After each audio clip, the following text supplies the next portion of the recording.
મને હિંમત ઘણી હે જોરદાર ઘણા બોલો પણ એ મેનગીને જોયાથી બી આવે मेनगे थी तो देखो एक तो हेट भाई हो रहा था तो हाथ वाले हाथ जोड़े प्रार्थना है आप विराजमान नहीं हो तो हो रहा मोटे मोटे बोले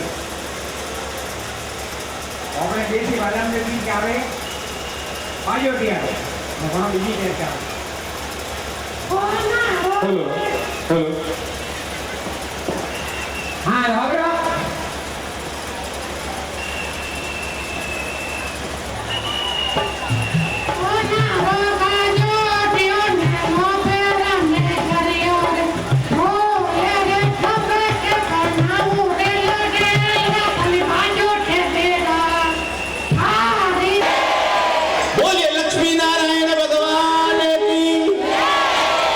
आनंद लेंगे अभी सत्संग कुछ ही समय में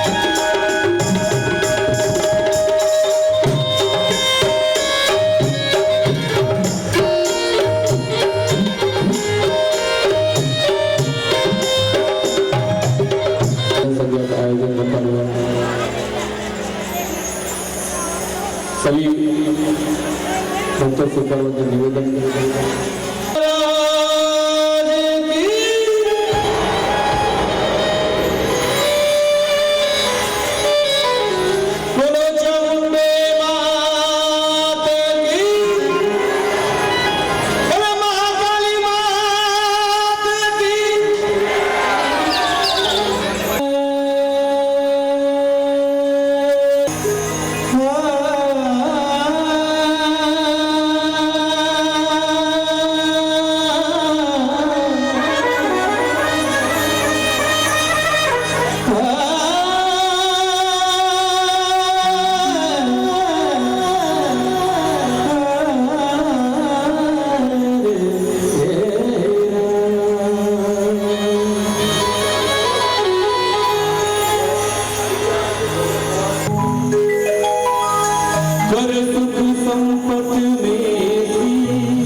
नमामि विघ्नेश्वर पाद पंकजो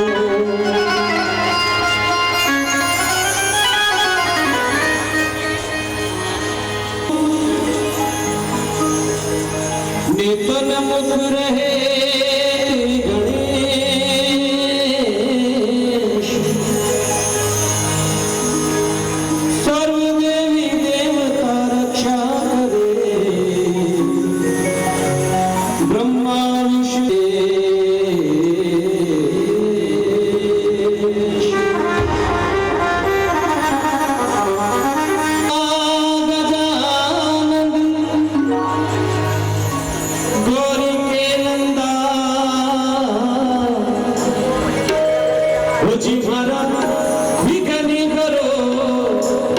महाराज गजानंद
कहते हैं,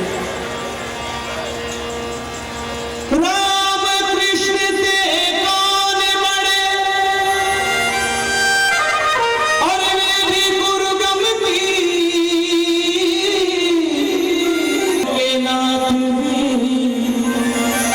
अरे भाई गुरु आगे आधी,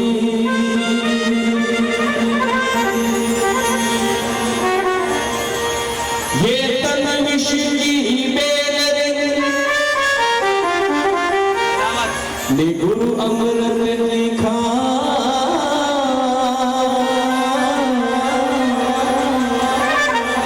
ऐसी दिया भाई गुरु मिले, हरे तो भी फसली हो जा,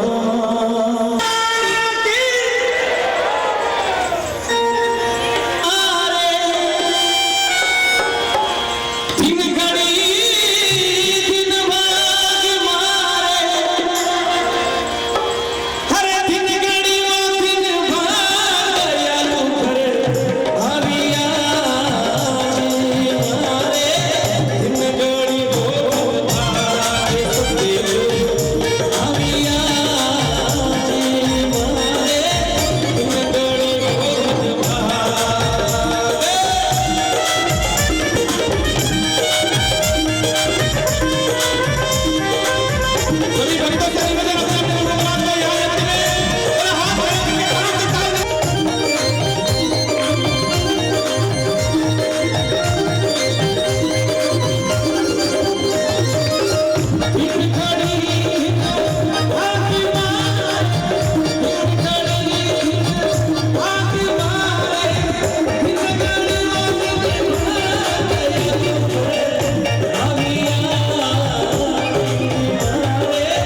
अंत में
चारों तरफ हाथ खड़े करके एक साथ कहेंगे। मेरा निवेदन है सभी से, अगर आप गुरु महाराज को चाहते हैं, कर बंधन निवेदन। अरे गुरु चरण कमल बलिहारी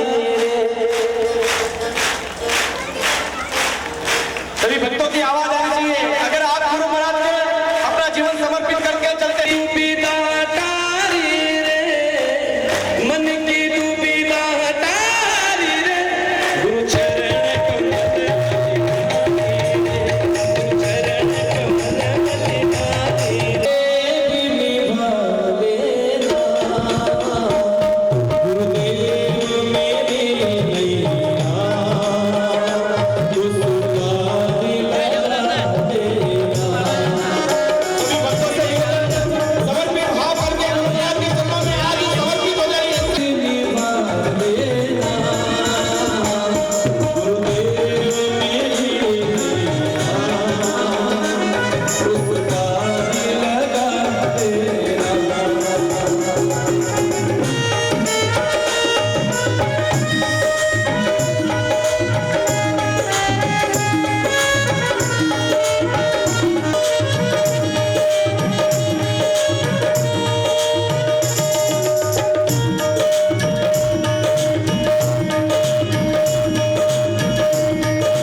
इस संसार में कर्म करते करते कहीं में इस माया जाल में अपने आप को भूल ना जाऊं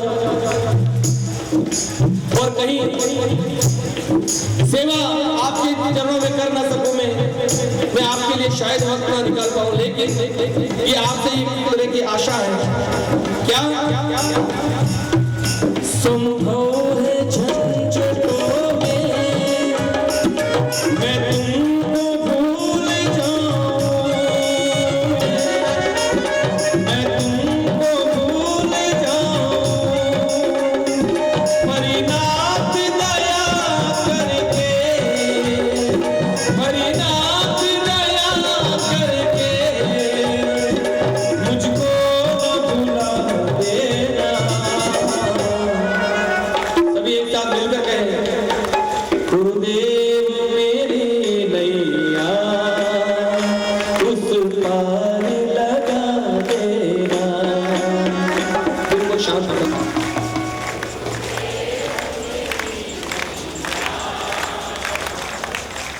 अब तक तो निभाया है, अब तक तो निभाया है, आगे भी निभा देना। गुरुदेव मेरी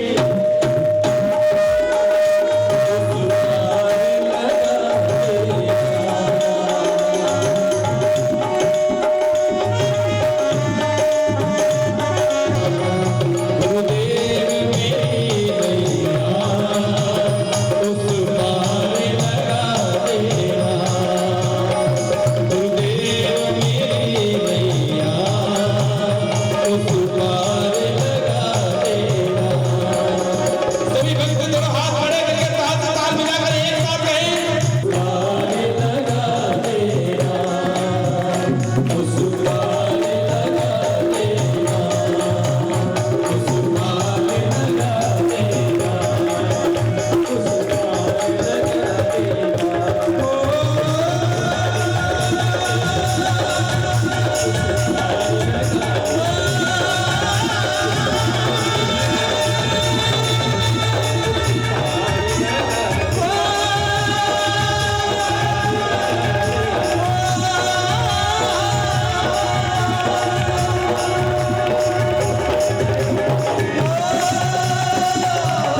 ओम अखंडमंडलाकारं व्याप्तं येन चराचरं तत्पदं दर्शितं येन तस्मै श्री गुरुवे नमः। सगुण साकार निर्गुण निराकार अखिल ब्रह्मांड नायक सर्वोत्तम सर्वश्रेष्ठ सर्वगुण निलय साधु जन रंजन भक्तोर चंदन भव भय भंजन दुष्ट निकंदन मुनिमन रंजन अकारण करुणा वरुणालय भक्त वांछा कल्पतरु परमात्मा के श्री चरणों में वंदन करते हुए, श्री सदगुरुदेव महाराज को वंदन करते हुए यहाँ उपस्थित कलाकार बंधुओं का यथा योग्य अभिनंदन अभिवादन करते हुए यहाँ पधारे हुए भगवत भक्तजन एवं वात्सल्यमती माताओं बहनों सबका यथा योग्य अभिनंदन अभिवादन करते हुए नागर ब्राह्मण समाज के सभी आयोजककर्ताओं को भी बहुत बहुत साधुवाद धन्यवाद देते हुए हम सब लोग सत्संग की इस पावन सरिता में गोता लगा रहे हैं और संतों के सानिध्य को भी प्राप्त करने का सौभाग्य आप सब लोगों को मिल रहा है। जीवन में सत्संग भी जरूरी है, संतों का सानिध्य भी जरूरी है, क्योंकि संत के संग से संतत्व हमें प्राप्त हो जाता है, क्योंकि संत का कार्य संतत्व प्रदान करना है। और एक संत जिसका यही कर्तव्य बनता है, जिसका यही फर्ज बनता है कि वो अपना संतत्व, वह अपनी सात्विकता, वह अपनी आध्यात्मिकता के कुछ अणु कुछ अंश अपने भक्तों तक बांटे, ताकि उनके अंदर भी वह आध्यात्मिक वह सात्विक और वह शांति प्राप्त हो सके। अगर हम एक संत की व्याख्या करें तो वह यह होगी कि वास्तव में संत कौन है, वो क्या करता है। संत आध्यात्म के आसमान में इंसानत का इंद्रधनुष है। संत तो विकृति के बाजार में संस्कृति का शंखनाद है। संत सौहार्द के सितार से सद्भाव का संगीत बजाने वाला है। संत कभी कलह के कांटे नहीं बोता, वो वैमनस्य के बताशे नहीं बांटेगा, वो श्रद्धा का ताबीज देगा। जो कभी नष्ट न हो वह चीज देगा। शास्त्रों में कहा है कि संत एक मान सरोवर है, और मान सरोवर का सीधा सा अर्थ आप सब जानते हैं क्योंकि श्रद्धालु लोग हैं। मान सरोवर हमारे लिए एक बहुत बड़ा तीर्थ स्थल है, हमारे लिए वो पूजनीय है, और अगर हम उसमें जाकर के स्नान करते हैं तो हमारा तन भी पवित्र होता है, साथ साथ मन भी पवित्र होता है।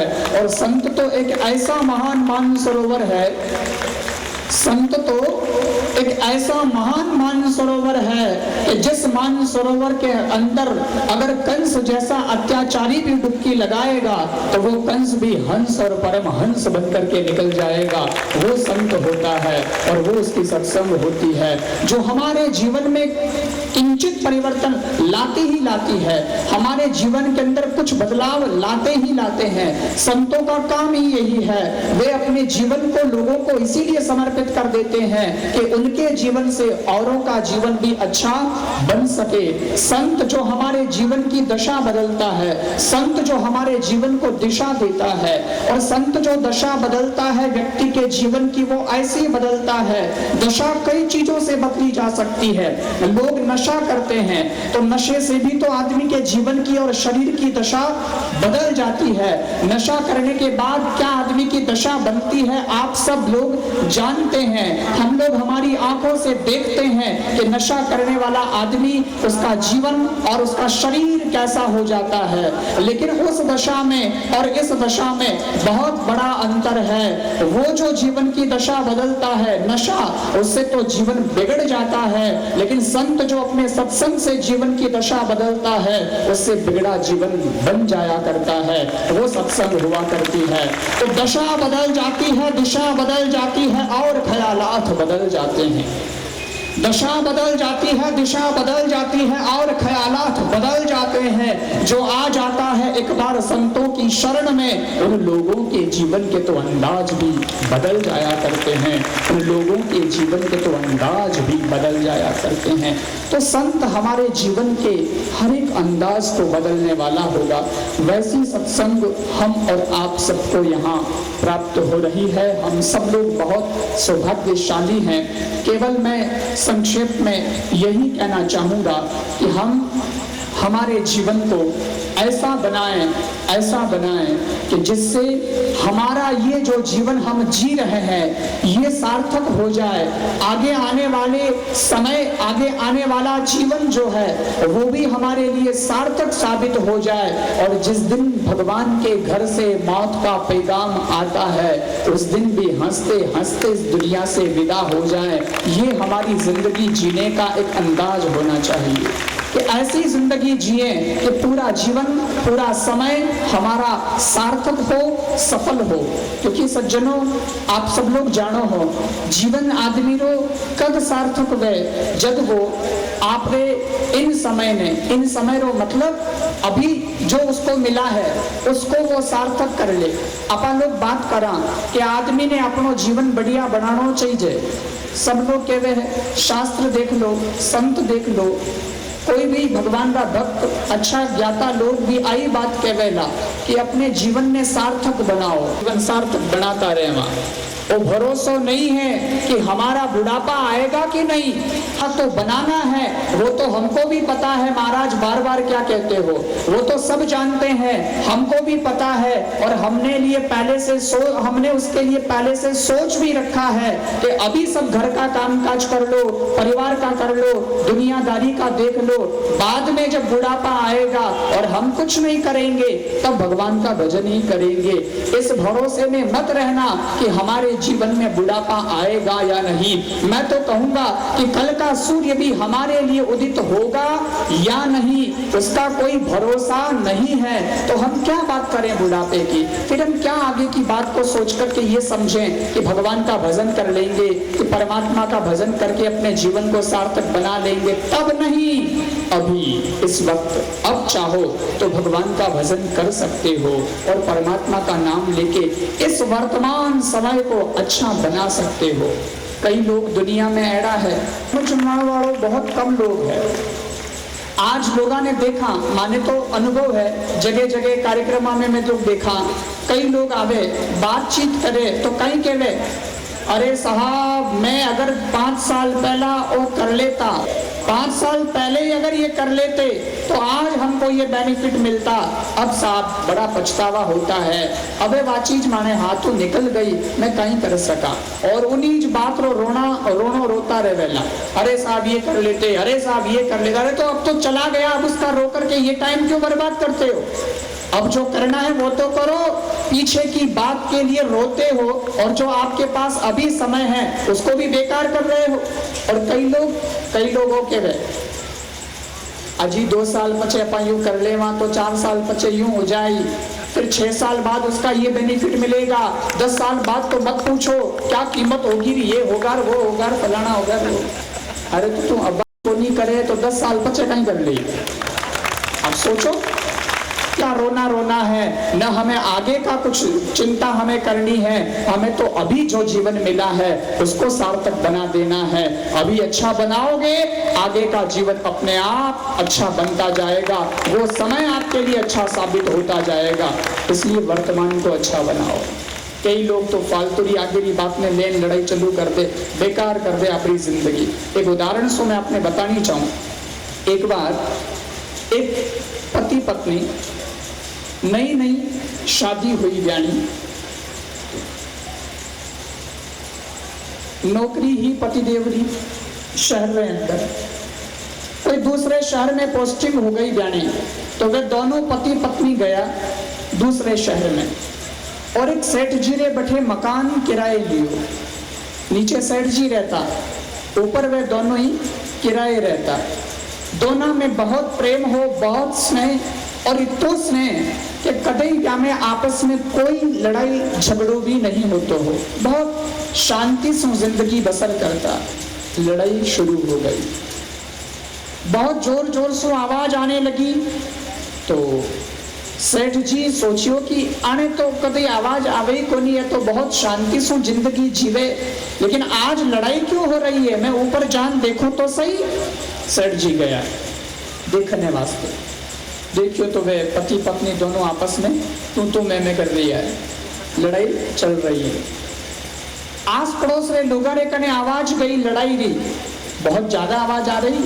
तो आस पड़ोस रे लोग भी इकट्ठा हो गया, क्या हो गया क्या हो गया, देखें तो लोग आ गया और लोग सब आया। और देखियो सेठ जी ने कहो, सेठ जी है थाना किराएदार है, समझाओ तो सही। सेठ जी कहो, अरे मारी तो होने ही कोनी, मैं कहीं समझाऊं, इतनी देर से खड़ो हो लेकिन मारी कौन सुने। सेठ जी ने कहा, अरे तुम लड़ो मत, बताओ बात बताओ, लड़ाई क्यों हो रही है, कारण बोलो। तो वो आदमी कहो, सेठ जी लड़ाई री बात इतनी है कि मैं मारी पत्नी ने कह रही हूं कि मैं मारे छोरा ने वकील बनाऊंगा, लेकिन आ मारी बात माने नहीं।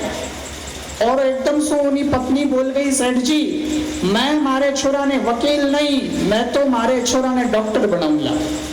तो वो आदमी कहो, सेठ जी आप समझदार हो, आप जानो अच्छी तरह से कि डॉक्टर की कोई जिंदगी वे, क्योंकि डॉक्टर की जिंदगी ऐडी है कि न तो उन्हें दिन में चैन न उन्हें रात में चैन। वो दिन रात भी हमेशा हॉस्पिटल में बैठो रहे, इलाज करतो रहे, कभी चीरा फाड़ा काटा कुटी सब करतो रहे। जब कि आधी रात रा भी कोई जान दरवाजो खटखटा दे इलाज करनो पड़े। कहवे नहीं कि एक बार एक आदमी उन्हें पागल कुत्तो काट गयो, तो वो गयो और रात्रि 12 बजिया पागल कुत्तो काटियो, तो सीधो डॉक्टर में बैठे गयो और जान दरवाजो खटखटायो, डॉक्टर साहब पागल कुत्ता काट गया। अब डॉक्टर साहब दरवाजो खोलियो और सीधी उन्हें डांट फटकार लगाया, अरे पागल तने दिखे कोनी, तू अनपढ़ है, पढ़ियो लिखियो कोनी। गेट रे बारे तो मोटो बोर्ड लगाड़ो है, स्लिप लिखियोड़ी है कि रात को 10 बजे के बाद में चेक नहीं करता।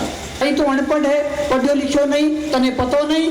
तो आदमी कहो, डॉक्टर साहब मैं तो पढ़ियो लिखियो हूँ, मने तो सब पतो है, मैं आवतो ही बोर्ड पढ़ लियो, मने तो पतो है, पर कुत्ता ने पतो नहीं है कि रात्रि 10 बजे रे पचे नहीं काटनो, वो अभी काटियो बनाऊंगा।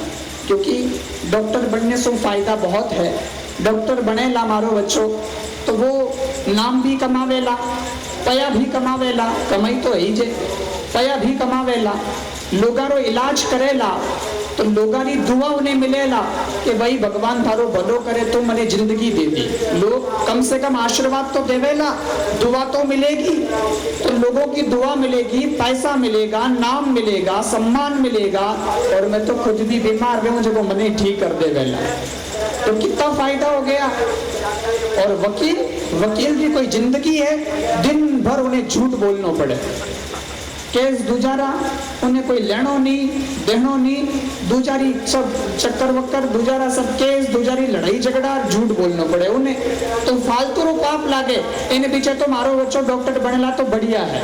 वो आदमी कह रही सेठ जी नहीं वकील की जिंदगी बढ़िया है, गए शाम को 5 बजे घर आ गए, कोई लफड़ा नहीं, कम से कम रात को चैन से सो तो सकते हैं। अब दोनों आपस में फिर से लड़ाई शुरू कर दी। वो पत्नी कहे नहीं डॉक्टर, वो आदमी कहता है तो उन्हें MBBS करा दो, डॉक्टर वाली पढ़ाई करवा दो, डॉक्टरी करवा दो। अगर वो वकील बननी चाहे उन्हें LLB की पढ़ाई करा दो, वकालत करवा दो, वो वकील बन जावेला। उन बच्चारी कई इच्छा है, वो भी तो एक बार पूछो कि बेटा तू कहीं बननी चाहे, इसलिए बच्चे को बुलाओ, तुम मत झगड़ो। तो वो पति पत्नी रो मुंडो देखे, पत्नी पति रो मुंडो देखे। सेठ जी क्यों एक दूजा रो मुंडो कहीं देखो हो, छोरा ने बुलाओ कनी, तो मैं पति पत्नी क्यों सा छोरो तो हालू यही को नहीं। अरे तो जने क्यों लड़ो, अभी तो बच्चा होगा, उसको पालेंगे पोसेंगे, बड़ा करेंगे, स्कूल की पढ़ाई करवाएंगे, उसके बाद ग्रेजुएशन, उसके बाद देखा जाएगा डॉक्टर बनेगा कि इंजीनियर बनेगा कि वकील बनेगा, क्या बनेगा वो तो बात की बात है। लेकिन उस इतनी आगे की बात को लेकर के फालतू की लड़ाई शुरू कर दी और वर्तमान का फायदा नहीं उठाया।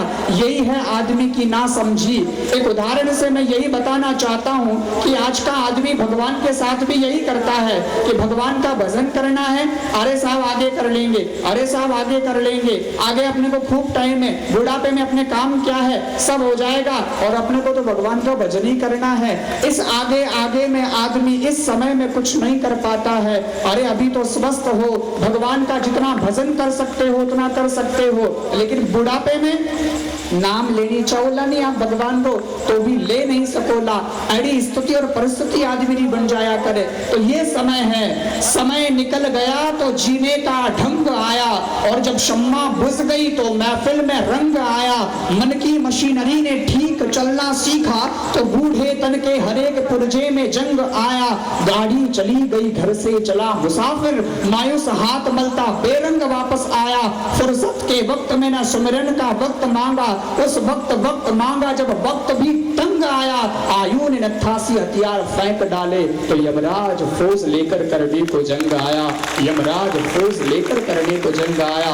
यम के दूत हमारे साथ चाहे मौत भी आ जाए और हंसते हंसते इस विश्वास के साथ जाते हैं कि हम तो तैयार हैं, मेरा हिसाब पूरा है, परमात्मा का नाम मैंने मेरे खाते में बराबर जमा किया है। तो हंसते हंसते दुनिया से हम विदा होंगे और वहां जाएंगे तो भगवान के वहां धाम में जगह भी मिल जाएगी। तो ऐसे ही भगवान का नाम, सत्संग, ये सब हमें अभी से शुरू कर देना चाहिए ताकि यह लोग भी सुधरे और परलोक भी सुधरे। ऐसी हमारी जिंदगी होनी चाहिए। और मैं तो नागर सपने इस समय को बहुत सार्थक किया है, साकार किया है, और अपने इस जीवन को मैं कहूंगा कि जो भगवान परमात्मा जीवन देता है और जिन उम्मीदों से इंसान को इस धरती पर भेजता है, मैं ये समझता हूं इस नागर समाज के सभी लोग भगवान की उन उम्मीदों पर खरे उतरे हैं और वे अपने इस कार्य के अंदर लगे हुए हैं, इस सफलता के आयामों को भी छू रहे हैं और अपने मंजिल को प्राप्त कर रहे हैं। वास्तव में आप सब लोगों की श्रद्धा की बदौलत ये सब कुछ आप लोगों को मंजिल प्राप्त हो रही है। अभी कुछ महीने पहले, अगर प्यास है तो समंदर तुमसे दूर नहीं, पंखों में अगर उड़ान है तो आसमान तुमसे दूर नहीं, श्रद्धा में अगर जान है तो मंजिल तुमसे दूर नहीं, श्रद्धा में अगर जान है तो मंजिल तुमसे दूर नहीं। तो ये श्रद्धा की बदौलत है कि आप सब लोग यहाँ इस मंजिल को प्राप्त कर रहे हैं। बहुत बहुत आप सबके इस अथक प्रयास को भी मैं साधुवाद देता हूँ, धन्यवाद देता हूँ। एक मेला सा, एक पर्व सा, एक त्योहार सा हमें यहाँ दिखाई दे रहा है। तो वास्तव में हम सब लोग इसी प्रकार अपने जीवन को परमात्मा के नाम में आगे बढ़ाते रहें। सत्संग का आनंद भी हम सब लोगों को लेना है। और हमारे बीच यहाँ जोधपुर से पधारे